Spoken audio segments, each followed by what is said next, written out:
The Veteran Lived Experience series features personal conversations with veterans who have agreed to share their story on topics prevalent in the veteran community. Veterans are joined in discussion by professional experts and members of the Veterans Health and Wellness Foundation team. Okay, good afternoon, everyone, and welcome to the Veteran Health and Wellness Foundation Veterans Lived Experience Series event, which is brought to you by the Veterans Health and Wellness Foundation. My name is Dr. Evelyn Lewis, and I am your host, and I also serve as the president and chair for the foundation. The foundation is a nonprofit 501c3 charitable entity established by military veterans with expertise in the area where health, wellness, and healthcare delivery intersect with the social determinants of health, which are things like finances, housing, employment, and military culture. What we as a foundation do is embodied by our mission, which is to build, educate, and maintain resource networks to support the complex physical, social, and emotional health needs of veteran communities across our nation. Our vision seeks to expand communities that possess the knowledge and capacity to not only identify and address service-related health concerns, but also to embrace, support, and empower those veterans and their families who experience them. As we say in the military, bottom line up front, for veterans and their families to be their best selves, the foundation strives to expand opportunities for them to live healthy and well lives that are undiminished by their service-related health concerns. And so with that, today's topic is substance use disorders and the impact that it has on our military veterans and their families. As you may be aware, all veterans experience a period of varying degrees of readjustment as we leave the military and reintegrate into life with family, friends, and our communities. This leaves some of us with unique mental health challenges, and a number of environmental stressors specific to military personnel have often been linked to an increased risk of substance use disorder among military personnel and veterans. And these things include deployment, combat exposure, post-deployment, civilian reintegration challenges. And as we know, there's likely many, many more. It has been even reported that among veterans presenting for the first time within the Veteran Health Administration system, close to 11% will actually meet criteria for substance use disorder diagnosis. In addition, many of these veterans with substance use disorders will commonly meet criteria for co-occurring mental health disorders for things like PTSD, MST or military sexual trauma, depression, anxiety. Again, as we think about our last active combat event in Iraq and Afghanistan, it's estimated that about 37 to 50% of those war veterans have been diagnosed with a mental disorder. The conditions are strongly associated with substance use disorders, as are other problems experienced, again, by military returning and reintegrating. They have sleep disturbances, traumatic brain injury, violence in some of their interpersonal relationships. The onset of substance use disorder can also emerge secondary to other mental health problems that can be associated with those stressors like PTSD and depression. So with this in mind, I want to look at substance use disorder through the lens of a friend, a colleague, and a fellow veteran, Mr. Bo Payne. He will talk to us today about his journey, which will encompass childhood traumas, a professional in the world of sports, someone who's experienced setback after being on the road to recovery, and most importantly, someone who is here to let you know that you should never, ever give up hope. So with that, I'm going to ask Bo if he will begin to share his journey with us, some of the aspects in each of those areas that I mentioned, and then we'll go from there. So Bo, welcome.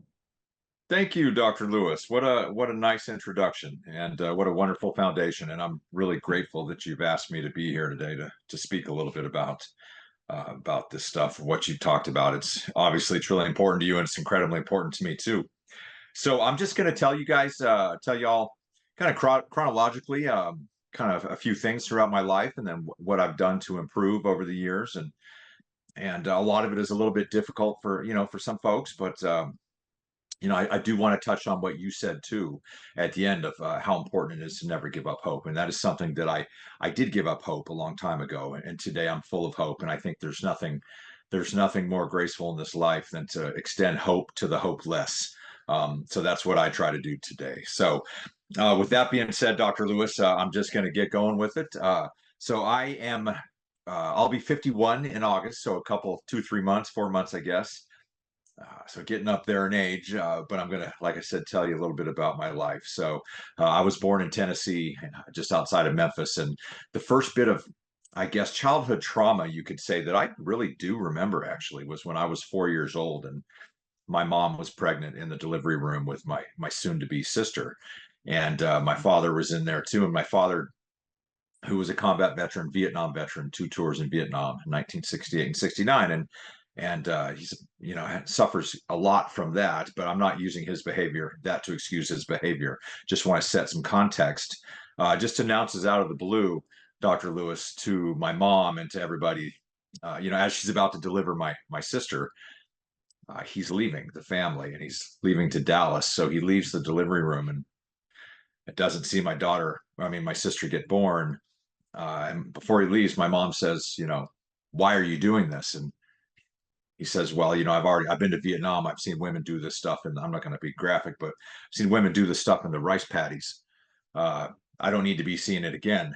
And my mom says, well, it's your child. And my father just basically said adios to us all and left to Dallas, Texas. So it was my mom, my brand new sister, just baby born, and myself at age 4. And my mom working on finishing up a degree also.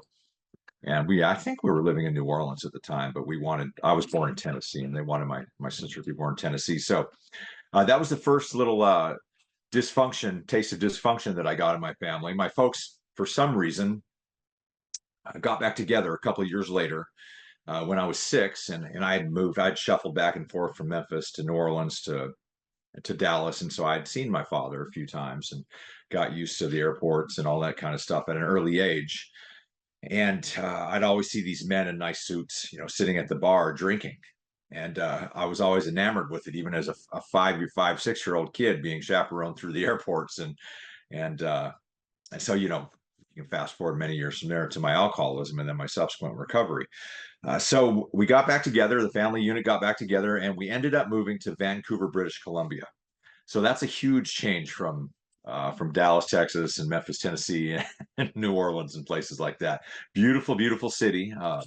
Different weather, obviously, different country. My parents had jobs up there, and that's where the extreme dysfunction and violence started in my family. Dr. Lewis, I was always a good athlete. I was usually generally the best guy on my team. Whether we played baseball, football, basketball. I played hockey in Canada. Learned to skate as a young kid on the frozen ponds.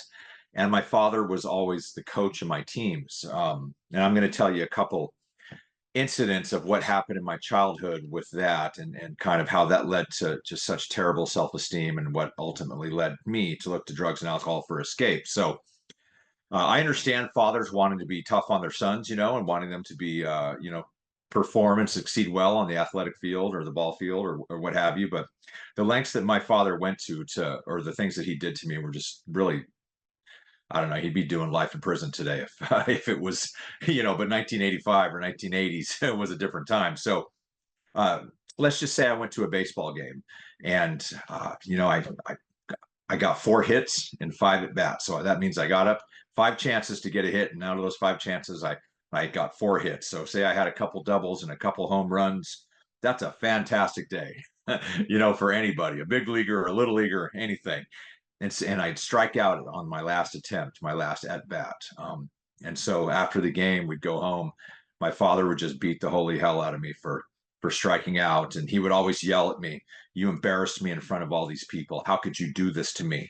How could you strike out in front of all these people and make our family look so terrible?" And all this, and I'm just a kid. I'm like a 7, 8, 9-year-old kid. And I'm not understanding why I'm getting, beat, and not just slapped around, but, punched in the stomach and spat on and kicked and just really degrading stuff, and yelled at it. and I want to say the physical stuff I got used to over the years, but the mental stuff is what really destroyed me. And I didn't realize how destroyed I was until, many years later, as I was able to take stock of my life. Just always being told that I was an embarrassment and I was no good, and just things like that. And so he would always say, you embarrassed me in front of all these people. And I was like, man, there's like 8 people in the stands. I don't know, this isn't Yankee Stadium we're playing in front of. This is Little League baseball. But so he would do that, and everything was about him. I'm very careful about throwing the word around narcissist. It seems to be kind of a chic thing to do these days. So I don't use that word, take that word lightly. But my father was the epitome of being a narcissist. Everything was about himself. So there's those kind of incidents. I'll give you another one. When I was 12 years old, Dr. Lewis, I was playing basketball. I think I was that seventh grade, not quite middle school yet. And I had a crappy first half. I was missing buckets. I was missing my shots. My hero was Larry Bird. If anyone's listening, the great old Boston Celtic from the 80s. And I tried to emulate him in the way he played. And of course, I was 12 years old. I could never play like Larry Bird or Michael Jordan or anybody like that. But I sure as heck tried. And I had a lousy first half. And again, my father was the coach. And here it came, the berating. How could you do this to me? How could you after all the work that I've put in with you in the driveway and all the things that I've shown you, and how could you? You're just such an embarrassment to me and this team and the family and everybody in the stands. And again, there's like 10 people in the stands, including maybe 2 janitors. And it's not Boston Garden. And and I just couldn't fathom this, like why he's so upset at me all the time. And so I was like, okay, well, I'm just resigned to the fact that here comes another butt whooping. So this one, he takes me across the street to one of those old, nasty 1980s dingy gas stations that have the bathrooms outside, and you have to grab the key from the attendant. It's just gross. And pops the door open, and he throws me in. I turn around, and I don't know really what this is. There's a different vibe to this one, a really scary kind of vibe going on, and something that I don't know what's going to happen. And boom, and he slaps me in the face and instantly splits my lip, and I'm bleeding. And he starts into his whole, just the whole, berating me, and you embarrass me, and how could you do this stuff? And I'm like, okay, I get this, but this is something a little bit different. He kicks one of the stall door open to one of the toilets, the urinals, throws me on my knees and starts dunking my head into the toilet over and over and over and flushing the toilet. And there's feces and everything else in that toilet. At the time, so it was pretty rough for a 12-year-old child to have his face flushed and dunked in a gas station toilet full of excrement and all kinds of other stuff. And the meanwhile, I'm choking on water and everything else, thinking I'm going to die, and he's just screaming, like just out of control. And he picks me up, and he kind of snaps out of it, dusts off the blood that's already leaked onto my uniform and all this stuff. And I don't know, gets I have no hair now, but I had a big mane of black hair back then when I was a kid, and gets me looking halfway presentable, takes me back. The second half of the basketball game, Dr. Lewis, I probably had 20, 25 points. I don't even think I missed a shot. I was so scared, and played really well, but I had all these stains, these urinal cake stains all over me and everything else. It was just a mess. So that's the kind of stuff that went on in my childhood. Those are just 2 incidents of probably hundreds and hundreds of those kind of things. So really the physical stuff, I kind of like to say it made me tough over the years. And I'm going to get to that.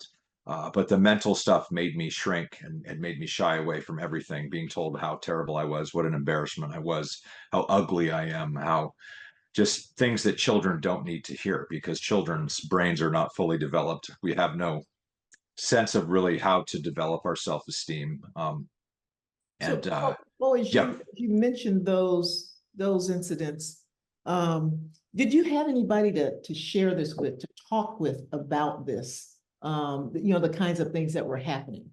I really, looking back, I probably should have talked to somebody about it. So here's the thing with my father, Dr. Lewis.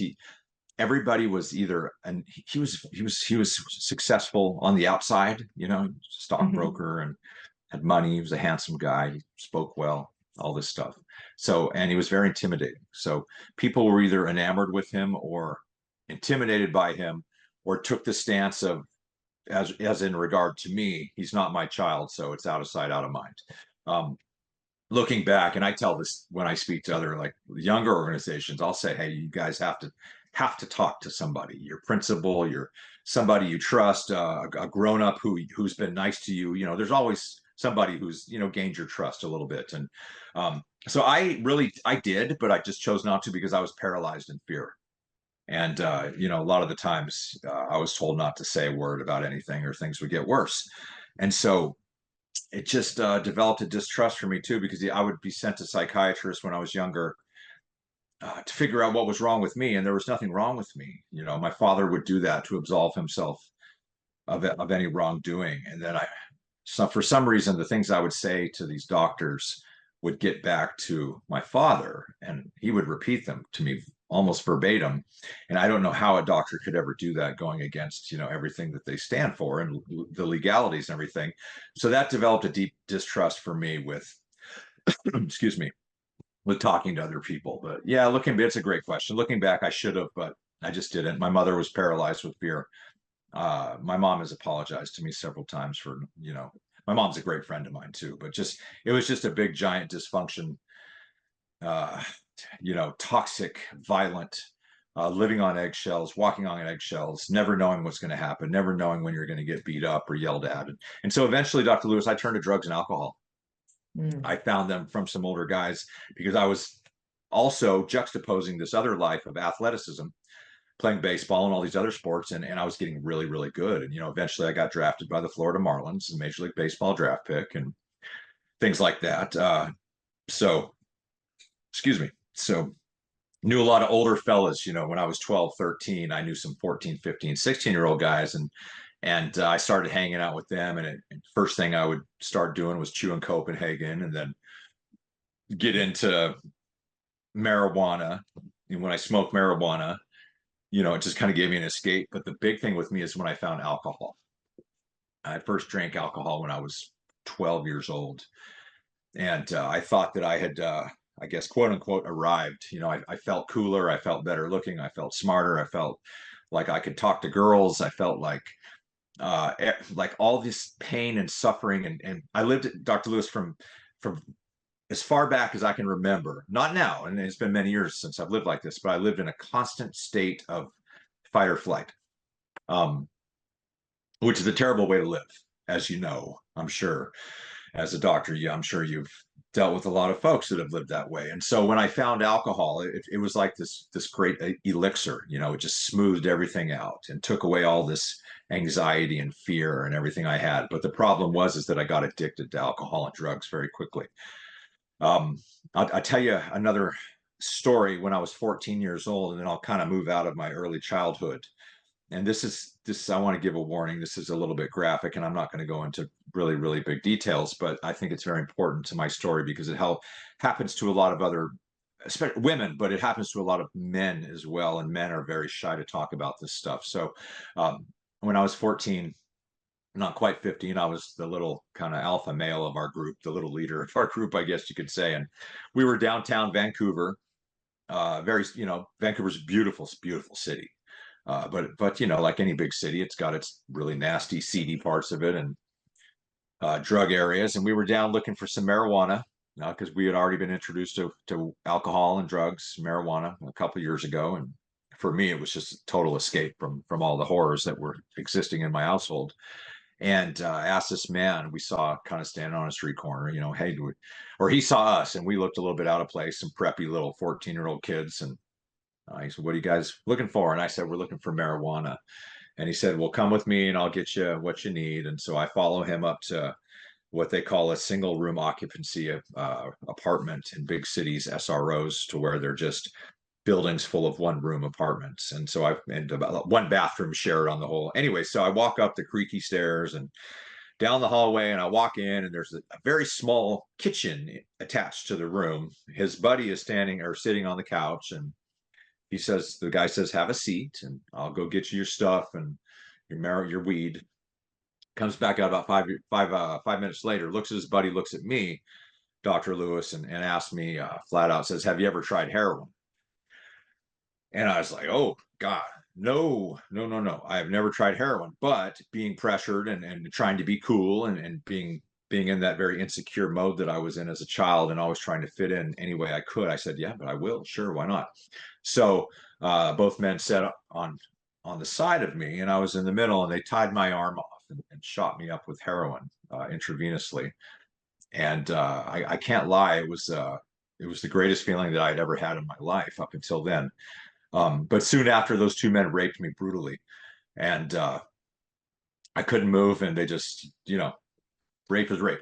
So that happened at age 14. So that's twofold. I was sexually assaulted horribly, and that wasn't the first time there was sexual abuse in my life, but that was the worst type of it. And then second of all, I got a taste of how that drug made me feel, Mm. and subsequently, I chased that feeling for the next 30 years. Uh, Even sitting today, right now, talking to you, I remember more about how that drug made me feel than what those two men did to me. So if that tells you something about how over the years, people look down on addicts and alcoholics and say, why can't you just quit? Or why, well, it's not that easy. It's not just black and white about just, all right, I'm done, I'm quitting. There's a lot of context to be attached to it. There's a lot of nuance. There's a lot of things that people don't understand that goes into why people become addicts and alcoholics and why people use drugs and alcohol to escape. And that's part of my story, is that I chased that feeling for so long because I knew how good it made me feel. And I just wanted to escape my life. But unfortunately, the ramifications of drug addiction and alcoholism extend to the family members, extend to workers, employees, employers, husbands, sons, daughters, yeah, you name it. Um, it's a disease. It really is. But it's not like cancer, where if you have cancer, everybody will come to your rescue and do everything they Mm. can to help you. And if you have the disease of alcoholism and drug addiction, generally you are a scarlet letter, and people will stay as far away from you as possible and call you names and look down on you and things like that. So that's why I do a lot of the things I do today to help break the stigma. And I think there are several people nowadays out in the world doing the same things that I do and even more, to bring attention to mental health, bring attention to veterans, bring attention to childhood abuse and drama, and bring attention to the addiction or the stigma of addiction, and knowing that it's not just like, well, man, just quit. I'm like, well, I would just quit if it was that easy, you know. But I have been sober for a long time, as you know, with the exception of a slip I had about a year and a half ago. But for the greater part of 8 years, I've been clean and sober. So that's really my childhood. Um, would you like me to kind of go into college and baseball and things like that and loss Yeah, of identity yeah. and things? Yeah, you bet. Just smaller snippets of that in terms of, and then leading up to where you are now, because I really wanted you to talk through that childhood piece like you did, because I think many people don't understand the impact that that has on who you become and how you get there, Yeah. down Okay. the line. So, Um, you betcha. So that's a fantastic uh, point you bring up. So before I transition into the baseball and the college and into the military, I want to talk about how briefly what I just described, those events, the bathroom and the toilet flushing and the assaults and the beatings and everything like that. Like I said, physically it was no fun, no doubt about it. But I'm 50 years old, and not until probably age 40 is when I started to deal with the psychological effects that it had on me. Um, I'm a 6'4", 220-pound male who's extremely confident these days. I don't mean arrogant. I was arrogant for years, and now I abhor arrogance. I just think it's the worst, commodity in human being, not commodity, but the worst trait that humans can have. And I embodied arrogance for so long because I covered up all the shame and guilt and insecurities that I had about myself. So for years, Dr. Lewis, decades, I walked with my head down. I shuffled my feet. I walked pigeon-toed. I wouldn't look at people because I was always submissive to everybody. I had no confidence. I was, I couldn't do anything. I just could not do anything because all I could think about was how lousy I was, how terrible I felt by the things that were done to me, and then subsequently the things that I would do to cover up those things turned into stuff too, bad behavior.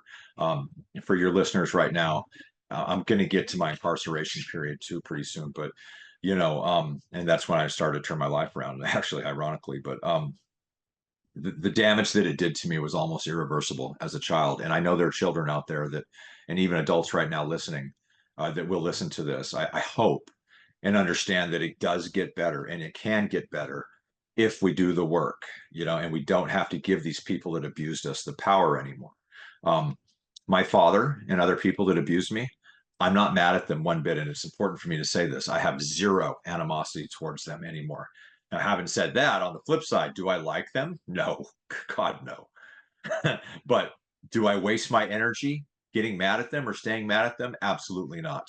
So I've come to a place of, I guess you could say, neutrality or ambivalence towards those people. I've forgiven every last one of them, not but with the caveat that I've done a lot of work on myself.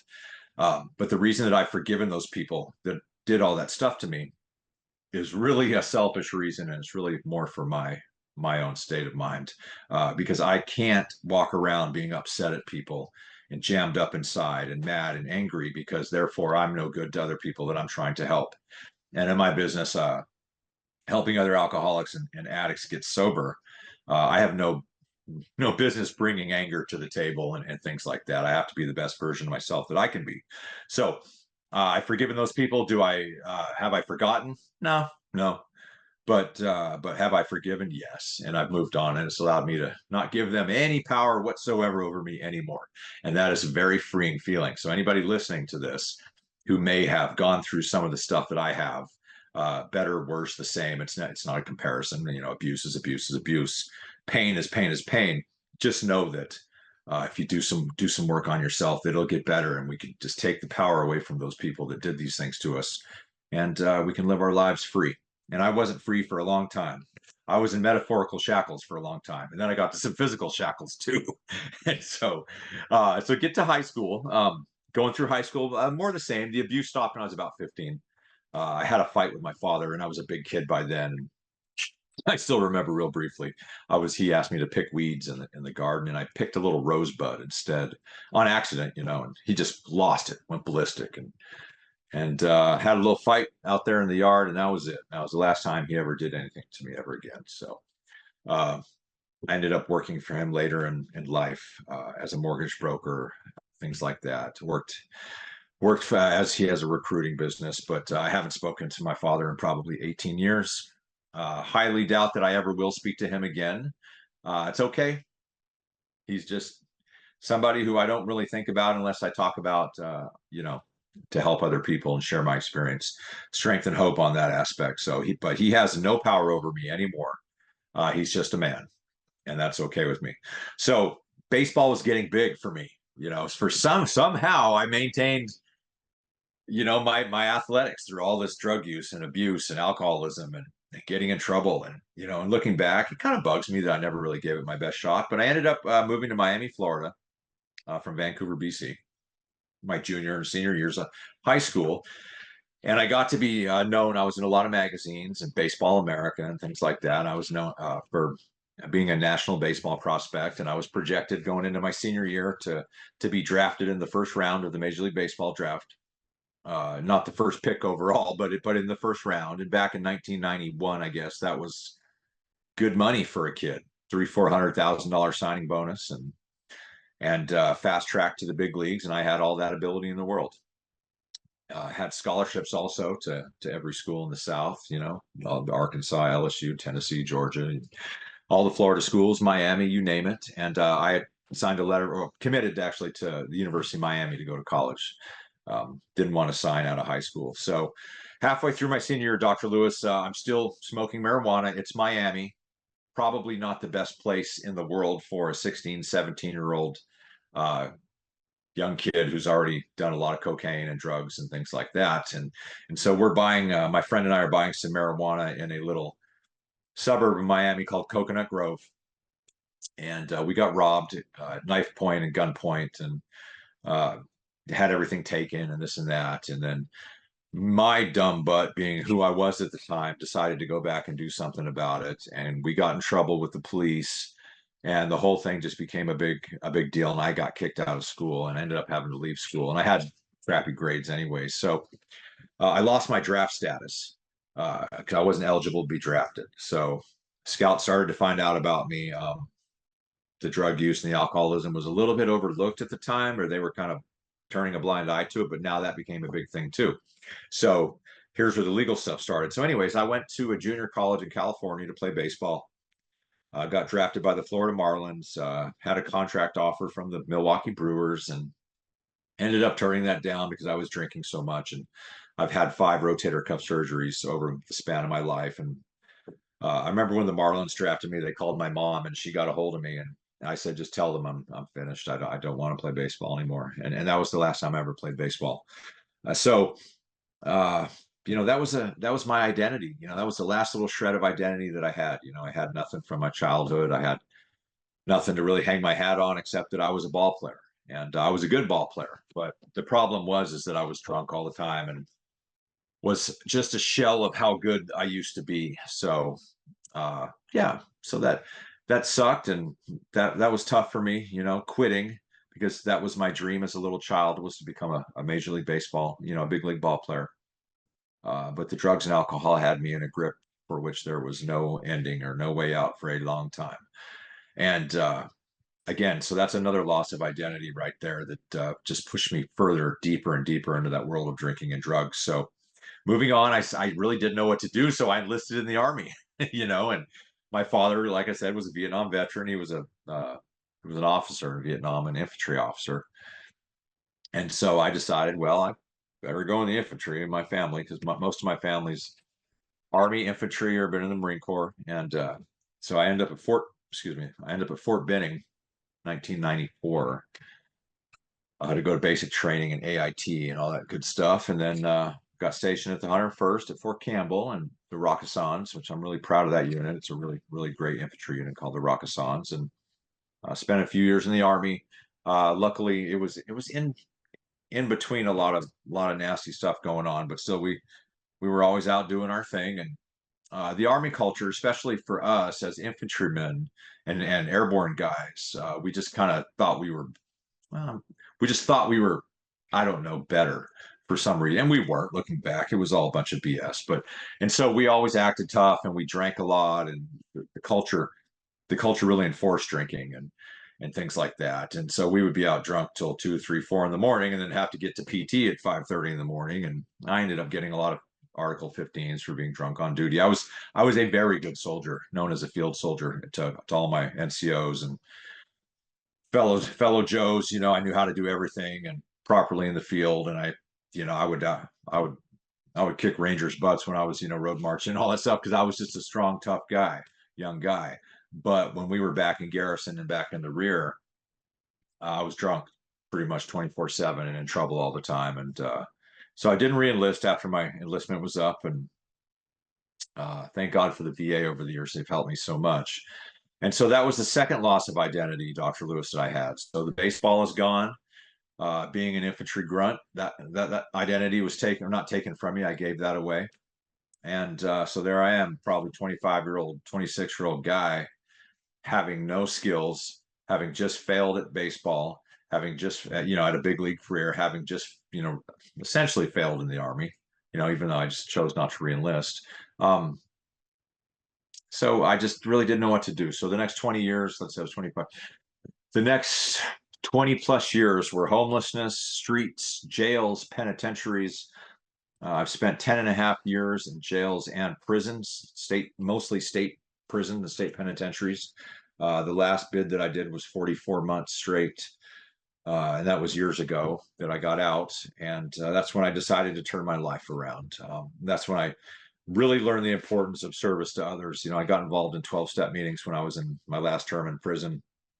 I started coaching basketball and baseball on the prison rec yards. Dr. Lewis, athletics in prison is very, very competitive. You have all these, alpha males or wannabe guys that think they can. It's just a very toxic environment. People are stabbed, people are beat up all the time, people are always trying to prove their manhood. And so you're playing basketball and, or baseball or these physical sports, people want to win. And so I started there were always the group of guys, that could really play, that were really good athletes, that maybe played in the minor leagues, or maybe played in college, or just got in trouble and ended up in prison from one reason or the other. And they would always ask me to play on their team, and I'd always do it on my previous prison terms. But this last 3.5 years or so, I said, no, no, I'm good, man. I'm tired of playing on these teams where we just beat up on these other guys who can't, are not very good. It just doesn't do anything for me. So I started coaching these other men who had self-esteem issues, who had problems fitting in. I started really looking out for folks that I related to. On the outside, I was a big, strong guy who got along with everybody, but on the inside, I understood how these men felt. Ostracized, kicked out of the cool crew, feeling like no self-esteem, having to be arrogant to mask all this terribleness that we felt about ourselves. So long story short, I started working with these guys who couldn't really swing a bat very well or shoot a basketball properly. And I started teaching them these things. And I started saying, hey, let me coach you guys. And I coached these teams, and I turned a lot of these teams, these guys that I coached, into pretty competitive stuff. And for me, it was the first taste of how I felt that helping other people helped me and made me. And it was the best that I had ever felt about myself, seeing the little bit of impact that I had on these other men. So they transferred how they felt on the prison rec yards of the athletic fields. Now these same guys that would walk from their cell to go eat chow to the dining facility, the chow hall, their heads down and this and that. You see them walking with their heads up and their chest puffed out a little bit and have a little confidence to themselves because they just, I was teaching them how to lift weights properly and stuff like that. And so I realized the value of helping others, and that leads me to, 12-step meetings, like I said, my recovery. And listen, recovery is not linear. There are a ton of different ways that people get better in substance use disorder, alcoholism, drug addiction, things like that. Cognitive work, smart recovery, just finding other stuff to fill the void of sitting around. For me, it's 12-step meetings, because the tenets of, I have a faith, and I have a strong faith, and I clean house, which means I take care of my own side of the street and make amends when I need to. And first and foremost, I help others, or I do my best to, Mother Teresa, obviously. So I kind of live by a mode, Dr. Lewis, and that's gratitude, solution, and service. And I have to have gratitude for every last thing in my life, the good and the bad. Because if I can show myself that I can be grateful for the tough times, man, I just can't lose. Because, I'm not going to sit around and just say, well, I'm thankful when the sun's out and I have money in the bank. No, I've got to be grateful when it's pouring rain and I don't have much money and I'm struggling, because I can use those tough experiences, like I've learned to in my life, to really appreciate when the sun comes out, to really appreciate things. Nowadays I'm a cyclist, and I cycle everywhere, and I love it. And I hear birds chirping, and I get up at 5 a.m. sometimes and go on a ride along the river, and things like that. And I appreciate that beautiful stuff, those small things, and you and I were talking off camera about value systems. Remember, I told you about getting hit on my bike, and my value and worth systems have changed so much over the years. It's not how many zeros I have in my bank account or how many nice cars I have in my garage. It's how I feel intrinsically about myself deep down inside. And it's this ripple effect. And I believe, and like I said, I'm not saying I'm some sort of this and that, but I believe that when in recovery, the beauty of it is it's not finite, it's infinite. If you help another person, then essentially you help another person get better, then you're helping everybody in their life that's been affected by their drug addiction and alcoholism. Do you know what I mean? Am I making sense? Like, Yes, yes. so that's so important. And then you can help another person, and that person can help another person, and then all of a sudden you see this these tentacles spread everywhere, and not negative tentacles, this tree sprouting of just helping people get better. And I believe that, one by one person helping another, helping another, helping another, is how the world gets changed. So Bo, let me ask you a quick question here. Yeah, you bet. With the self-esteem, confidence issues that you emerged from your childhood with, and when you say you were incarcerated and it wasn't until you began coaching that, you kind of felt like this thing about helping others was really sort of what lifted you also. Where was it, or was there any particular incident, or was there a particular experience that took you from being one of those who shuffled and walked with your head down to standing straight and understanding that doing these things helped others? And so as you continued to do that, you began to walk even more upright. Great question. So, like I said, and I'm going to try to explain this the Mm-hmm. best I can. Like I said, I was always playing on the tough guy team, the good teams in prison, the Mm-hmm. guys that would, and we would beat other teams 25-2 and stuff like that, in softball games, and it just became no fun for me anymore because I didn't relate to these guys because they were always cheering and they were, oh, we beat up. And I'm like, well, what are we cheering about? We just beat up on a bunch of guys who had never played baseball in their life. And most of us had played in college or Mm-hmm. pros or, stuff like that. And I said, that's nothing to cheer about. And I realized that I related with this other group of men so much more than this group that I was hanging around with all the time. Okay. So it wasn't really a burning bush moment, I guess. It was just more Mm-hmm. of a gradual pull. Something pulled me to these men that needed help, Okay. and I knew that I could offer that help because I just got I don't know, it was something inside me that wanted to help other people stop hurting. Hmm. Gosh, I can almost tear up thinking about this because I hurt for so long Mm-hmm. and I hated myself for so long, and I didn't, I've attempted suicide a couple times, half-heartedly, but they were attempts. I'm sure if I really, really wanted to do it, I would have gone through with it. But there were, probably cries for help. Um, Mm-hmm. I've gone months, weeks doing drugs and had loaded guns to my head, and stuff like that. And that's stuff I won't even really get into too much, but and Yeah. that's all born out of pain and hurt and just devastation inside, Mm-hmm. intrinsic destruction. I like to call it, and I know how it feels. And I empathize with these men who felt like that. And so I just felt a need to help. And then when I saw that, my help was really doing doing good things for these guys, Mm-hmm. Mm-hmm. that made me feel better than I'd ever felt in my life. And so I realized something. I guess that's the moment that you're asking about, is Mm-hmm. because it's almost became a selfish reason as well, a two-parter. Helping other people helped me. I didn't Well, yeah. realize that. I just wanted to go help somebody because I knew how they felt, and I guess I grew up and I became empathetic to people, and I never, and stuff like that. But um, and then I just realized the value of helping another person and how much that helps me. Just made me want to do it more and more. And then I just saw the benefit of it, how it benefited me and benefited these other men. And so I just continue to do that. And I continue to do that the best I can as the years that I have been out of the penitentiary. So I hope that answers your question. No, no, it is. It's quite A a little feedback convoluted, loop. but Helping okay. other folks is quite the feedback loop in terms of feeding our own souls, if you will. Yes. And I realized, I have to keep my cup not full all the time, but just overflowing, because if I've got to pour into somebody else's cup, I've still got to maintain a full cup, Mhm. and um, that's so generic, what I just said, but it's so true.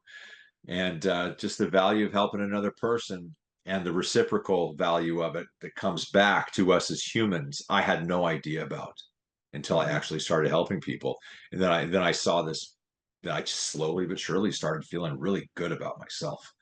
And I felt like a whole human being, you know. I didn't feel like I was half a human or this and that. I felt like I was whole. And I was like, man, you're really all right. This is it, dude. This is what you need to be doing. So And how has yeah. that work that you have done, helping others, beginning obviously then, but evolving to where you are now, um, how has that continued to, as you say, keep your cup full and running over, Yeah. and keep you doing the kinds of things that you're doing? Yeah, great. Another great question. So I was sober, 7+ years, clean and sober. And I got too extended, and I stopped taking care of myself back in the winter of 22. and I had a big relapse, as you know. You and I are friends, and you know a little bit more about me than a lot of people. Which lasted a few months, and in hindsight, I'm so glad it did happen because I've learned so many things about myself since. Um, but I just got overextended, and I was just trying to do too many things, too many people, and I realized that long time had gone by, and I realized I hadn't done anything for myself. So I had to refocus. I had to get balanced again, and just had to realize that, uh, you know, I'm an ex-con. I'm a multi-convicted felon. I can't really do 9 to 5 jobs or anything. So I had to create something for my life that is A, going to sustain me and support me and my goals, but B, keep helping these people find the best versions of themselves. And so now I look at it like I love doing this. I mean, like, who gets to get paid and love doing their job? A lot of people Yes. don't. And so, I mean, I don't get paid a lot, but I mean, I enough to make it and get by. And I have a lot of neat projects going on and things like that. And so I just parlayed it into a career. I wrote a book. I'm writing another one, and my podcast, as you know, my podcast is all about people that come on. I just really call it, like, it's called the Bo Payne Show, but I joke and say I should just call this thing True Redemption, because I say that every guest that I have on my show has just a heart wrenching story.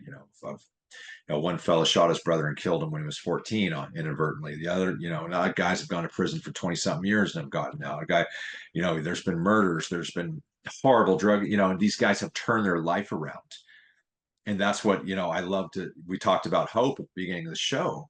There's always hope there. The hope doesn't end until it's over, until they put me in the ground. I hope that A, I'm still learning, and B, that I'm still full of hope for the future, for the present and the future. So I'm just a different guy today, and I've been a different guy for a lot of years, and it just makes me really happy. I like to be fit mentally, physically. I like to have a good reputation. I like to be who I am and not who I was for so many years. And so I like to pass that stuff on to other people too, and help them find that version of themselves as well. So I definitely will not stop doing this. I tell you that this is what I do in my life. And I mean, obviously I have a lot of other things. My family's all come back, my children and my mother. I didn't see them for years and years due to prison, and all just running the streets and doing all the dumb stuff I was doing. Everybody's intact. Life is intact. Family's intact. Health is intact. Intrinsic value. How, I always, people say, how'd you get happy again? And I said, the search for happiness is an everlasting inside job. It's, I mean, you have to search from the inside out. Yes. because if you're looking for happiness in the form of BMWs, Mercedes, and nice cars and houses, I mean, that's sure, I guess stuff's nice, but real true happiness for me started when I was able to start doing stuff for other people, and then how I felt about myself. And people ask me all the time, what's the greatest gift I've gotten from my sobriety, Evelyn? And I'll tell them unequivocally, instantaneously, I feel comfortable in my own skin. And that is something that for 40 years out of my 50 years, I had no idea about, because I was so scared. And I wanted to, when I was 7 or 8 years old, I always say, well, maybe when I'm 9, I'll be grown up. When I was 9, I'll say, well, maybe when I'm 11, I'll feel good about myself. And it just, I was suicidal from a young age, and I'm not. I haven't been in a long time. So feeling good in my own skin and feeling good about myself, and being able to walk through tough times, not having to use drugs and alcohol to cover that up, is just pretty big in my life too. Experienced a lot of death, like a lot of us have, friends, family, things, people like that, and I don't have to drink or use over it. And then another offshoot of that is that I'm not drunk or high, so I can be there for the people that need me to be there for them in some tough times too. So yeah. Well, a few minutes ago, you mentioned your family, and you said that they were back and they were intact, and you had missed seeing them over the course of time because of incarceration and a number of other things. Uh-huh. In the few minutes that we have left, talk a little bit about how they fit into you coming or becoming or evolving into the person that you are now. Oh gosh, yes. So one of the reasons you asked me, about helping people, is that I've received a lot of help in my life. and a lot of encouragement and a lot of grace from a lot of people, especially my family. So my family's been an example to me of the women in my family, of how to behave and how to act and what to do for people. My mother actually in 2008 told me that we could never see each other again because and that was right. She was right to cut me off, out of the family because she had hypertension, she had a stroke. I was doing all these bad things in the world, just living on the streets and being in trouble, and it was killing her. So her doctor said, "You're going to die." Her name is Molly. She said, "Molly, you're going to die if you continue to try to support your son or try to invest emotionally in your son." And so I didn't see her and then I ended up going to prison for a lot of years after that again. So my mom and I reconciled in 2001, Okay. 3 years ago, after 13 years of not seeing or hearing from her. Uh, and it was the most beautiful thing ever. And so A, she gave me grace. B, she showed me what a real boundary's like to take care of herself. Um, and C, I took the things I learned from my mom, and my mom's the rock of our family. Nobody deals with our father, obviously, but and I just she's my hero, just like my sister. My sister really was the only one who stuck by me, and I used to say everybody left me, Evelyn, but Mhm. now I say I pushed everybody away, and it's that I lived in victimhood for so long. You would drink if you had my life, or you would do this if you went through what I did, I'm the farthest thing from that now. So I flip the script on that. I call it flipping the script. It's like a change of perspective. Instead of everyone left me, poor Bo, woe is me, to no, your actions pushed everybody away. Mhm. So to answer your question, I'm sorry, I'm being a little long-winded, and I'll wrap my answer up here. Is I try to emulate as best I can uh, my family members. They're so important to me. My daughter is a mom of two. So I have two beautiful grandchildren. I had, I met them yesterday for for lunch, which is nice, and we talked and hung out. I got to pick my 18-month-old boy or grandson up and walk him around the restaurant and just have fun with them, and they're sports family like I am, and so it's just neat. And my daughter's in my life. I'm so proud of her. She's just a wonderful, smart, caring, beautiful woman who just turned out better better than I could ever dream of. Mhm. So I have a lot of great family members who have come back to me.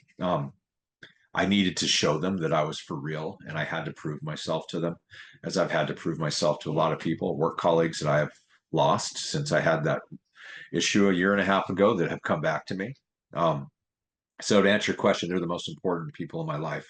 My mother, uh, my mother, my mother, and my daughter, and my sister. My sister who would fly into from she's the head basketball coach of the University of Colorado Buffaloes women's team. I think you know that, and she would fly in from Boulder to my parole hearings, on the West Coast, and speak on my behalf. And we would talk every week, for years when I was in prison on the phone. And she would just say, "Bo, I believe in you," And oh, and this is one thing I want to tell you before I'll wrap it up. About 3 years into my last prison sentence, when I went and got in front of the parole board, and flew out, and then she had to fly back to Colorado, and I did end up getting parole 6 months later. I said, "Why did you stick with me all these years?" And she said, "Well, for the first time in my life, over the last 4 years, I've never heard you complain about a single thing, even though I was in prison for the last 4 years." She's like, "You took responsibility for everything. You didn't blame anybody for anything. You started helping people. You started growing up. You started doing things that you're capable of doing." And she says, "When I see that in you, it makes me want to help you even more." Mhm.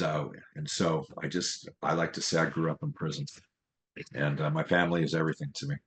So I'm very, very grateful to have them, and lucky, and because a lot of families don't have people come back. Oh, I So agree with you there.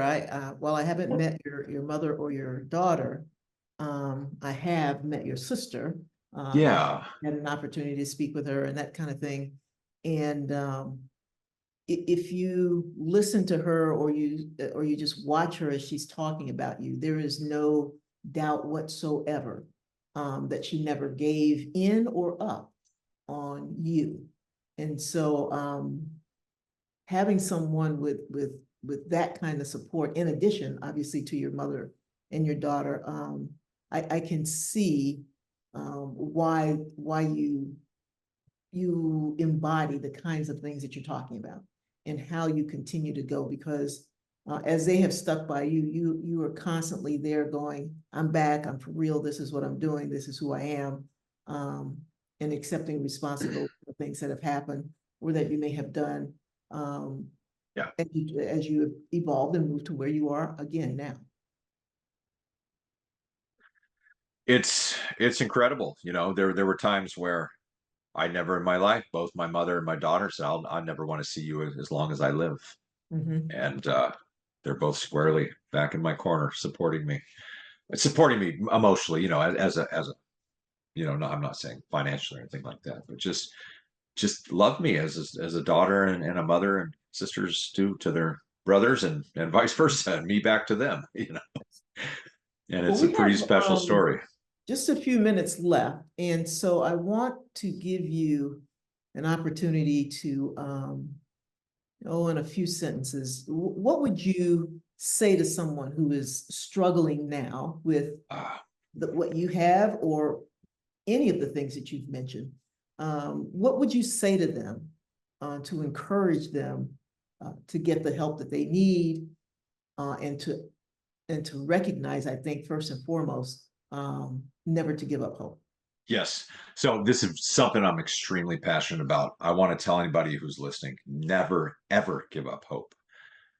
Sometimes when it feels like we are so down and the world and life and everybody and everything is just stomping on our face and kicking us, and we can't catch a break, and just, you know, and we're like, just, this is it. I'm done with life and all this stuff. Just great things are often born out of really dire circumstances, you know. So don't give up until you become that miracle, because we're all destined to become miracles. I have been as low as a human being can go, and I know other men and women have been as low, if not lower, than I have, and have turned their life around.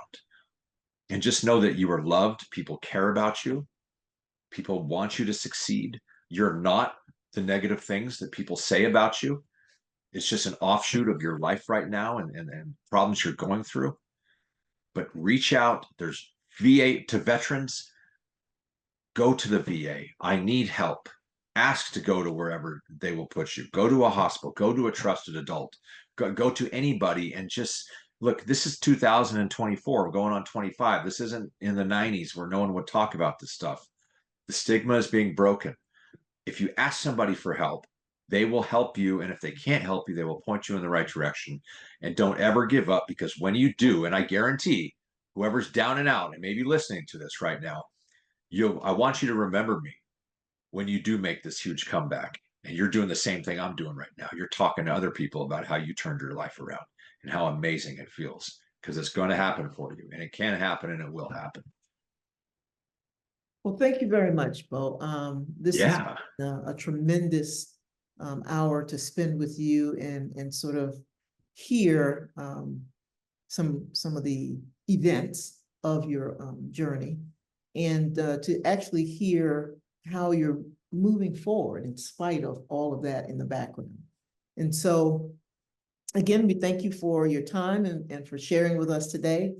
And very much look forward to continuing our conversation as time moves on. Having excerpts from the Bo Payne Show, be a part of our neighborhood at Yeah. the Wellness Foundation.